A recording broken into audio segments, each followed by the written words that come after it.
Assalamualaikum warahmatullahi wabarakatuh. Perkenalkan, nama saya Maulinda Trimulyasiani, NIM 2019-31-011, di mana di sini saya membuat video tentang stop bullying. Saya akan menceritakan sedikit latar belakang masalah yang dialami oleh konseling. Saya menjadi konselor dan Mbak Arin menjadi konseling, di mana Mbak Arin ini adalah seorang korban bullying di sekolahnya. Asal mula dia dibully. Jadi Mbak Rin ini adalah anak yang polos dan dia anak yang pintar, tetapi dia tertutup, tidak bisa bergaul dengan baik juga. Jadi itu memberi kesempatan teman-temannya untuk membuli dia, seperti menyuruh dia membelikan jajanan, menyuruh dia mengerjakan tugas, dan banyak hal yang disuruh-suruh oleh pelaku. Ada 3 pelaku di sini, dan 3 pelaku ini adalah teman kelas Mbak Arin. Dan di sini saya sebagai konselor menerapkan pendekatan behavior dengan teknik assertive training, di mana prosedur latihan yang diberikan kepada klien untuk melatih perilaku penyesuaian sosial melalui ekspresi diri, perasaan, sikap, harapan, pendapat, dan haknya. Jadi dalam teknik assertive training ini, klien dibentuk untuk belajar bagaimana mengganti respon yang tidak sesuai dengan respon yang baru yang sesuai. Melalui teknik ini, perilaku siswa yang terisolir dapat digantikan dengan perilaku yang adaptif, sehingga siswa terisolir dapat berinteraksi dengan teman-temannya. Sedikit spoiler dari saya, selebihnya kalian bisa menonton. Selamat menonton. Assalamualaikum Bu. Waalaikumsalam. Silakan Bu Erin. Ya Bu, terima kasih. Sebelumnya ada apa ya Bu? Jadi begini ya Bu Erin, maaf sekali kalau tiba-tiba Ibu memanggil Mbak Erin kemari. Sebenarnya kan kemarin sudah Ibu WA terlebih dahulu kan untuk kedatangan ke sini. Ibu tuh ingin bertanya sedikit dari Mbak Arin. Kalau boleh tahu mau bertanya apa ya Bu? Sebenarnya akhir-akhir ini tuh Ibu sudah melihat Mbak Arin seperti merenung gitu, seperti kayak sedang sedih, dan juga Ibu tuh melihat Mbak Arin tuh kayak nggak punya teman gitu loh, kayak jauh dari perkumpulan teman-teman, ataupun kalau sedang bermain atau belajar kelompok. Sepertinya saya tidak pernah melihat Mbak Arin join atau gimana. Itu Ibu ingin bertanya, itu kenapa? Itu tuh sebenarnya saya juga orangnya nggak terlalu bisa ya untuk berbaur sama orang lain. Selain itu juga kayak setiap saya mau coba join kalau ada kelompok itu kayak nggak pada nggak mau gitu loh Bu. Jadinya saya mau nggak mau tuh kayak milih buat kelompok sendiri, ngerjain sendiri, soalnya nggak ada yang mau berteman sama saya. Katanya saya itu orangnya nggak bisa diandelin, terus miskin gitu Bu. Kenapa tiba-tiba teman Mbak Arin tuh kayak berbicara seperti itu? Apakah sebelumnya pernah ada sesuatu, atau Mbak Arin melakukan hal apa gitu?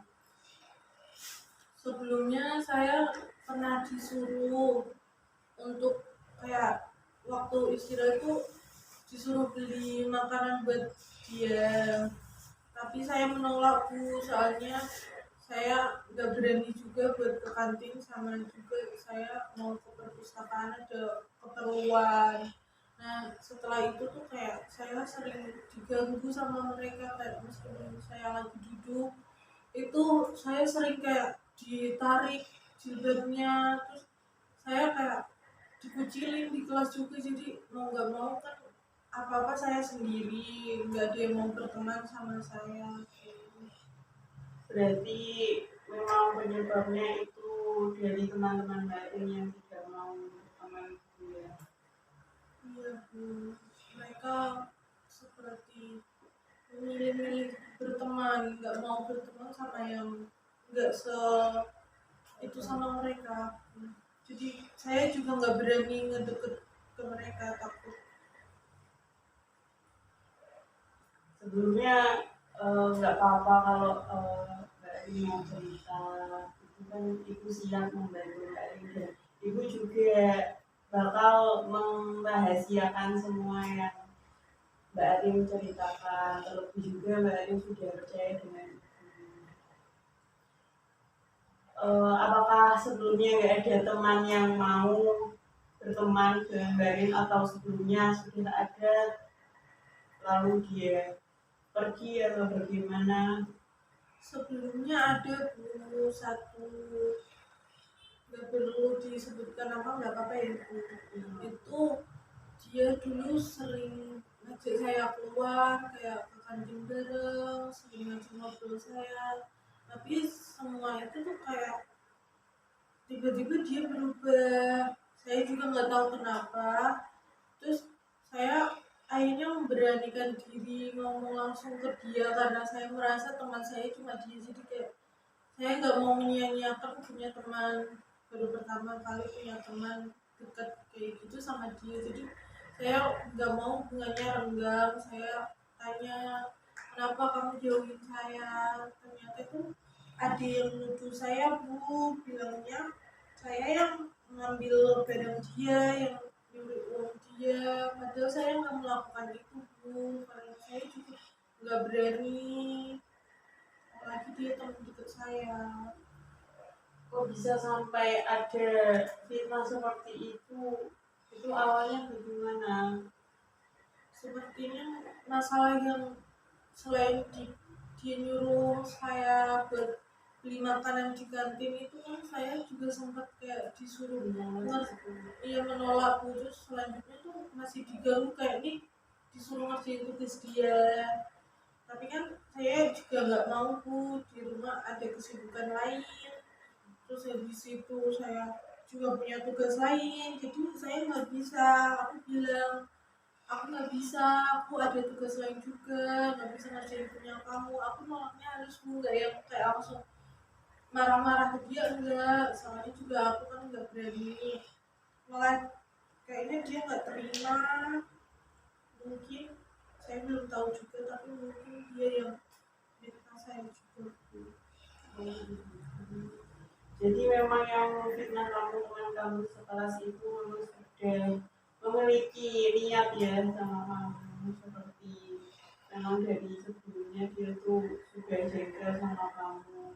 Tapi kan di lain sisi sebenarnya kamu kan baik karena memang tugas kan harus dikerjakan oleh individu dan tugasnya mereka juga kan, ya enggak kewajiban kamu sebagai teman bisa membantu tapi tidak untuk mengerjakan, tidak untuk mengerjakan hal itu untuk dia, itu malah termasuk dari pembulian dan itu nggak baik buat lingkungan dan perkembangan kamu.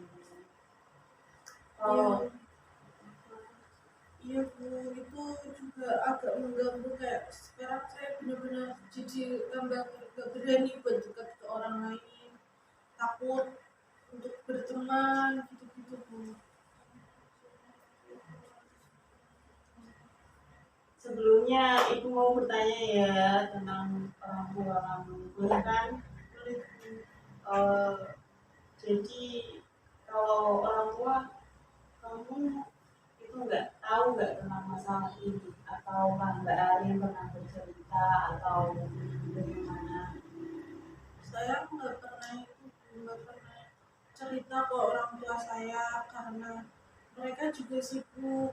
Ibu bekerja jadi TKW, jadi pulangnya kan nggak yang setiap hari ya Bu. Jadi nggak ada waktu untuk ngobrol, mungkin pulang juga setahun sekali itu pun nggak pasti. Buat ayah juga kerjanya tuh karena apa namanya tukang yang punya deadline gitu loh, kadang kan lembur dan nggak pulang, kadang disediain tempat tinggal juga sama bosnya. Jadi saya di rumah hanya sendiri, kadang ditemenin sama nenek saya, tapi kan saya juga nggak berani buat bilang ke nenek saya, apalagi udah berumur takutnya kenapa-napa jadi beban pikiran. Berarti untuk orang tua belum tahu ya untuk saat ini.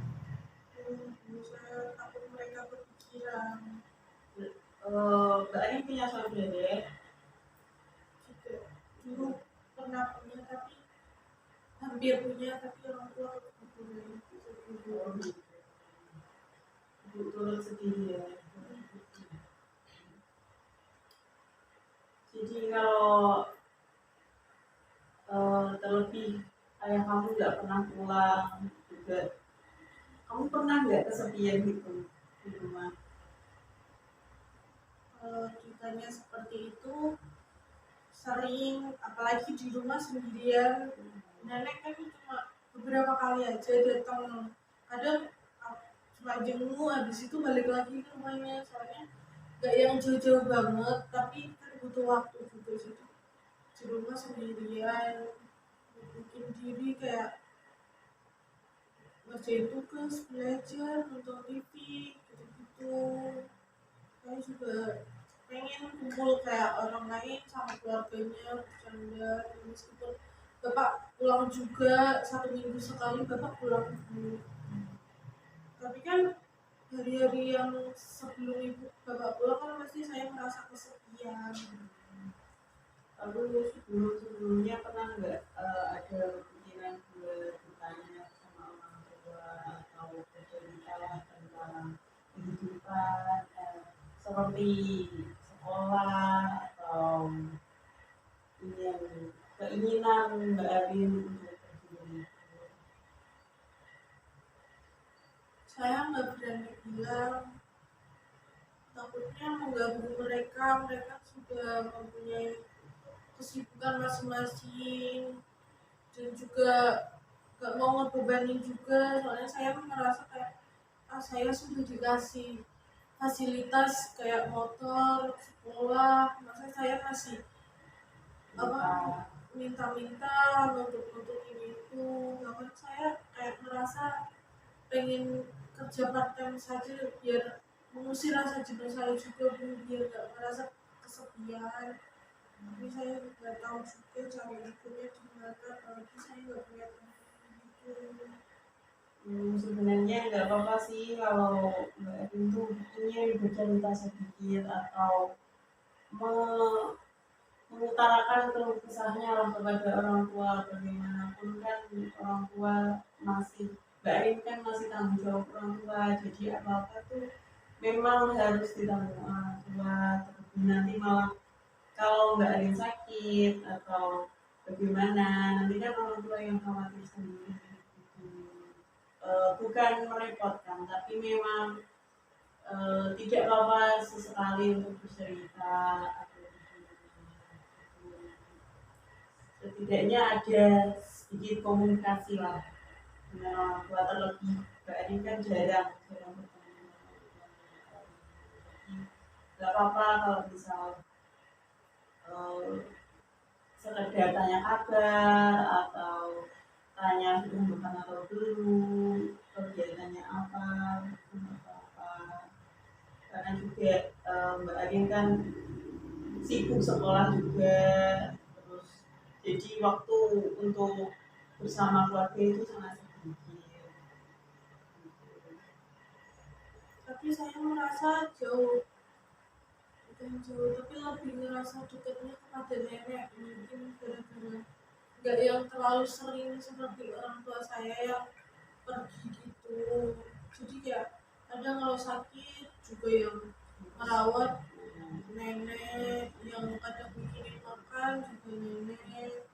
Meskipun nggak sering, tapi kan itu kayak merasa saya jauh lebih dekat daripada orang tua yang pulang pun nggak tahu kapan, jarang, apalagi ibu. Ya berarti intinya tuh komunikasi dengan keluarga itu penting, walaupun komunikasi dengan nenek. Setidaknya tuh Mbak Arin tidak merasa kesepian, Mbak Arin tuh lebih memiliki percaya diri lah. Karena apa? Karena orang tua dan keluarga itu support terbesar dari anak itu sendiri gitu. Jadi anak itu bisa berpikir itu lebih mempunyai kepercayaan diri karena apa? Dari dorongan keluarga, dari dorongan neneknya, dari dorongan lingkungan sekitar keluarganya gitu. Tetapi kalau saya menceritakan kalau di sekolah sering diperlakukan seperti itu kepada nenek, apakah nanti itu akan berubah saya dan bukan menjadikan nenek? Saya takutnya tuh nenek jadi kepikiran, sakit. Kalau saya menceritakan tentang kehidupan saya di sekolah, soalnya nenek tahunya saya itu punya teman banyak di sekolah gitu Bu. Untuk saat ini sebaiknya Mbak Ayu tuh lebih baik berbicara dengan ibu. Kalau misal ada apa-apa atau misal ingin bercerita atau tentang Mbak Arin berlaku tidak adil, Mbak Arin bisa bercerita dengan ibu. Jadi seperti kita mencari solusinya bersama dulu. Setelah itu Mbak Arin bisa bertanya kepada nenek kalau misal memang Mbak Arin sudah tidak memiliki rasa emosi dan seperti ingin menyelesaikan masalah itu tidak apa-apa. Nanti kalau saya, berarti kalau ketika saya dibully gitu, saya bilang ibu, Eh, kita lebih baik menyelesaikan di sekolah dulu. Jadi nanti misal sudah tidak bisa tertangani oleh dan pihak sekolah dan Mbak Arin juga sudah tidak kuat atau perlakuan temannya Mbak Arin sudah terlalu batas, kita bisa bicarakan. Nanti ibu dampingi kalau misalnya Mbak Arin ingin mendapat dampingan dari ibu. kalau mereka tahu saya cerita ke BK, pasti mereka ngiranya saya tuh tukang ngadu gitu Bu. Jadi dulu saya pernah ingin menemui ibu bercerita gitu, tapi takut mereka ngiranya tuh apa, berlebihan banget sih cuma kayak gitu, ngadu ke BK cari muka digituin. Jadi saya memilih buat diem, nggak berani ngomong. Berarti sudah dari kemarin sudah dari lama Mbak Arin sudah lama seperti itu. Dari semester 1 tahun ini tuh sebenarnya udah Bu, tapi makin parahnya itu 2 bulan terakhir ini mereka kayak menjadi-jadi, terus kok saya juga semakin takut ke mereka. Kadang juga kalau nggak di rumah nggak ada orang tuh saya pernah nangis gara-gara kayak capek banget ya hidup kayak di rumah kesepian, di sekolah dibully, aku harus cerita ke siapa gitu, kayak merasa kebatas juga, bingung, nggak tahu harus ngapain. Ya, itu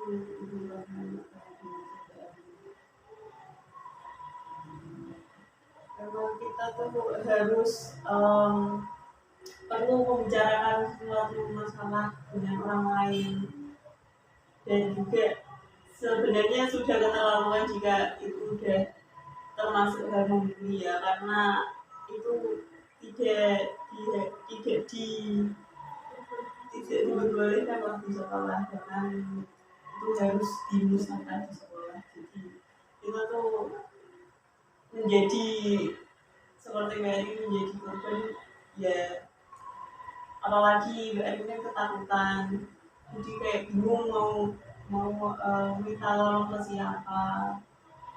Dan makanya berarti kalau misal ibu nggak bertanya, berarti Mbak Erin nggak akan kesini gitu. nggak akan, soalnya mereka pasti kayak curiga kapan ke BK. Mungkin habis ini juga saya akan ditanya ngapain ke BK gitu. Nah, saya nggak tahu sih mau jawab apa, tapi Baiklah, nanti ibu akan berdiskusi sama ibu BK yang lainnya dulu ya, untuk tindakan selanjutnya itu apa untuk mereka pelaku, dan untuk Mbak Erin sendiri yang menjadi korban. Kami akan bertindak tegas. Mungkin kita akan memanggil orang tuanya untuk klarifikasi atau memanggil anaknya untuk klarifikasi gitu ya.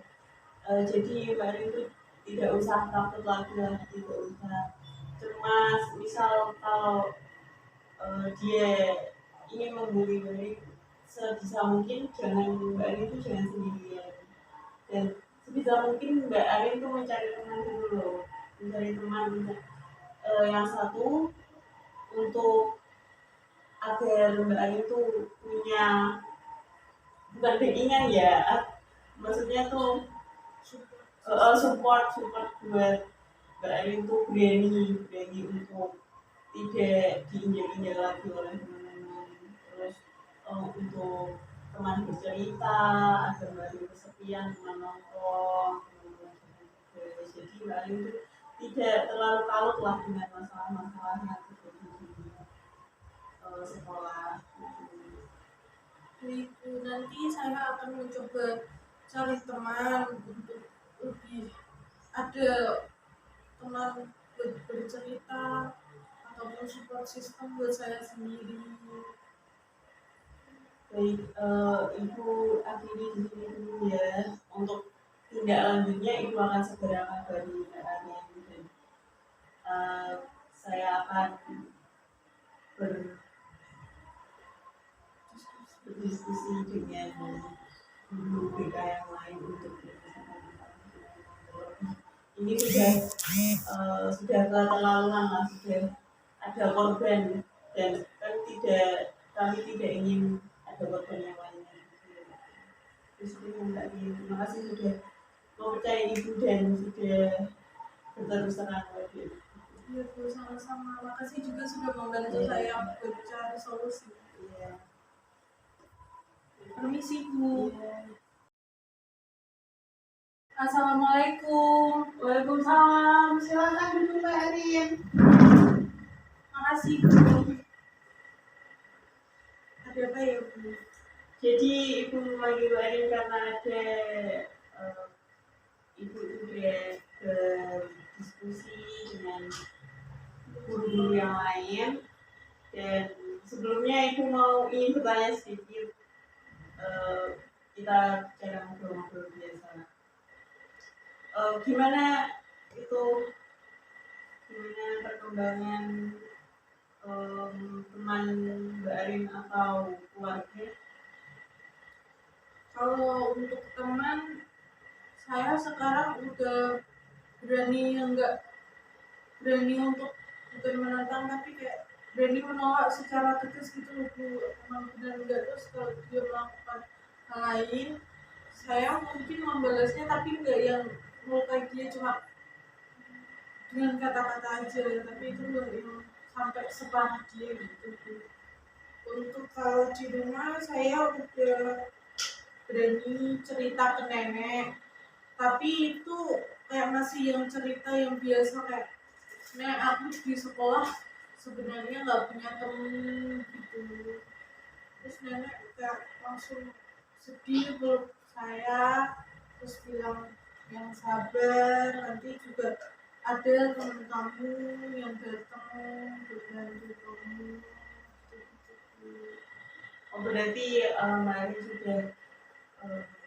sudah berani untuk bercerita kepada keluarga, setidaknya sudah berani, percaya diri untuk mengutarakan apa yang terjadi di sekolah, walaupun bukan hal itu ya, bukan evaluasi itu termasuk udah bagus, sudah tahap yang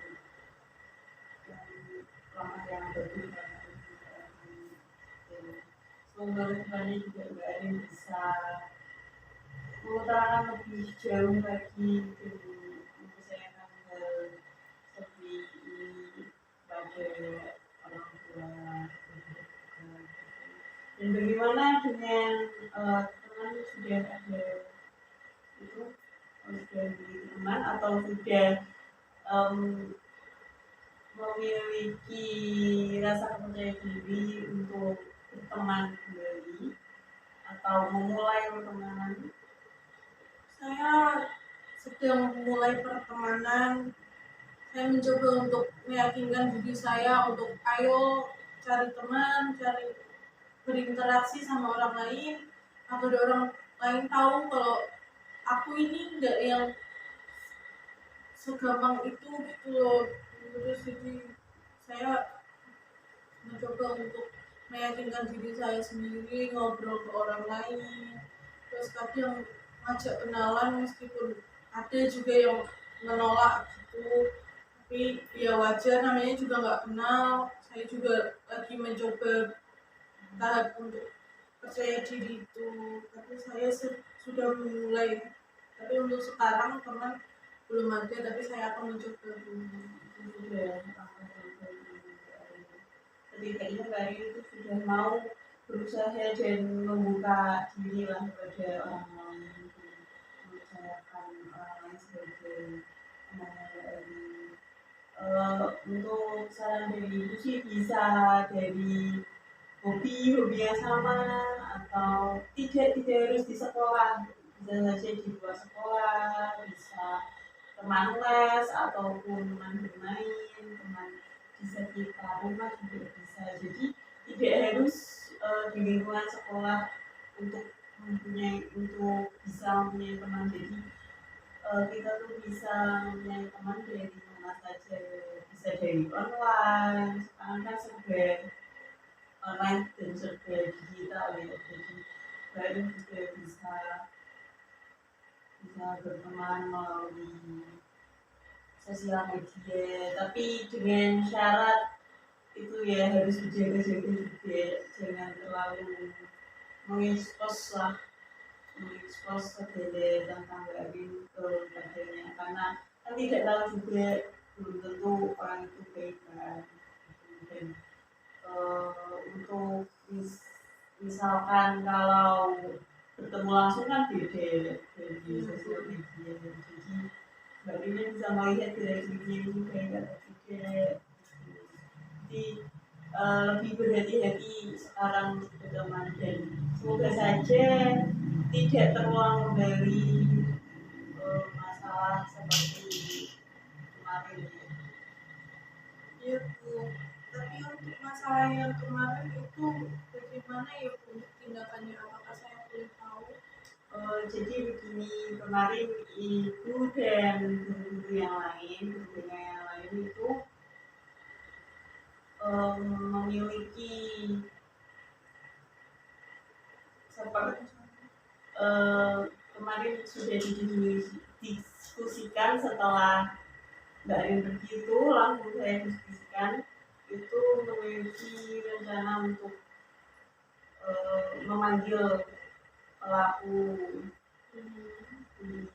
kemarin, dan kemarin setelah sehari setelah itu ibu memanggil anaknya kemari, dan sekitar 3 orang ya yang melakukan itu. Ya Bu, 3 orang. Dan mereka sudah mengakui kesalahannya ya, walaupun awalnya mereka tidak mengakui karena memang ingin membela diri dan menutupi kesalahan. Tapi kami dari BK juga sudah mencari tahu kepada teman-temannya Mbak Arin, dan yang sempat menjadi temannya Mbak Arin, teman dekatnya Mbak Arin juga, dia juga bercerita begitu. Kami kalau memang benar mereka tidak adalah pelakunya. Jadi tidak semua orang yang akhirnya jelek itu menjadi jelek seterusnya. Dia itu mungkin karena takut atau bagaimana, takut dibully juga mungkin, malah justru ibu tahunya dari itu, saksi mata itu temannya Mbak Arin, biasanya Mbak Arin bully gitu. Dan akhirnya kami memutuskan untuk memberi surat peringatan dan men-skor mereka 3 hari untuk 3 hari ke depan itu untuk eh, memperbaiki dirinya, dan kita lihat perkembangannya lah bagaimana. Jika mereka masih belum bisa merubah perilakunya dan masih seperti itu, kami akan bertindak tegas, lebih tegas dari skorsing, karena memang itu sudah perilaku yang tidak baik dan itu bisa merugikan sekolah juga, sampai ada korban. Itu sudah tindakan kriminal lah, kriminal anak sekolah gitu. Dan itu tuh bisa menjadikan trauma untuk anak-anak, tidak hanya kekerasan verbal saja, bisa psikis, bisa di dalam, yes. Jadi kami harus bertindak tegas untuk perlakuan seperti ini. Bagaimana perasaannya Mbak Rin setelah cerita, dan ibu juga sudah kami sudah berusaha. Terima kasih Bu sebelumnya. Jadi di sini juga saya mendapat keadilan karena saya mendapat trauma juga. Mereka juga mendapat sanksi karena membuat orang lain merugi. Saya juga senang akhirnya mereka dapat tindakan, karena itu juga kalau ke orang lain nggak semuanya bisa bertahan, bisa aja yang bunuh diri mungkin ya Bu. Tapi alhamdulillah banget kalau mereka bisa berubah menjadi yang baik dan tidak mengganggu orang lain lagi. Jangan memandang orang lain sebelah mata aja, nggak seenaknya kepada orang lain. Udah, terima kasih banget ya Bu udah membantu masalah saya ini. Ibu juga berterima kasih kepada Mbak Rin sudah mau bercerita dan terus terang kepada ibu, jadi ibu bisa sedikit menolonglah untuk permasalahan dari lain kali. Jika ada apapun yang ingin dibicarakan, silakan bicara dan tidak usah malu. Agar tidak usah malu jika akan menjadi perbincangan lah, karena kami sangat menutup rapat tentang pembicaraan antara klien dalam konseling kita. Jadi saya nggak perlu khawatir ya Bu, cerita ini sampai terdengar oleh orang lain. Iya. Kalau bisa kita memang harus menutup rapat masalah ini, yang tahu hanya kita dan si pelaku itu sendiri. Baik Bu, terima kasih banyak udah membantu permasalahan saya ini. Semoga kedepannya jauh lebih baik dan saya berani bercerita ke orang tua saya lebih terbuka, dan saya semoga bisa mendapatkan teman yang bisa mensupport saya. Terima kasih banyak Bu. Ibu juga bangga Mbak Arin sudah mau mendengarkan solusi ibu, mendengarkan saran dari ibu untuk berbicara kepada nenek, untuk mencari teman, dan itu sebuah langkah yang baik untuk kedepannya. Semoga saja Mbak Arin memiliki teman yang banyak, tidak usah banyak lah, setidaknya 1-2 cukup, agar Mbak Arin itu lebih enjoy menikmati masa muda, lebih enjoy untuk bercerita, lebih senang bercerita kepada teman. Itu ya Mbak Arin ya. Iya Bu, terima kasih banget Iya. untuk sarannya ya Bu dan dengarannya. terakhiri ya, terakhiri konseling hari ini eh, dan kita juga sudah mendapatkan solusi jadi untuk kedepannya semoga kita lebih baik dan mohon maaf jika ibu memiliki salah-salah kata atau yang tidak berkenan dengan Mbak Erina. Ya Bu, terima kasih Bu. Iya, Permisi. jadi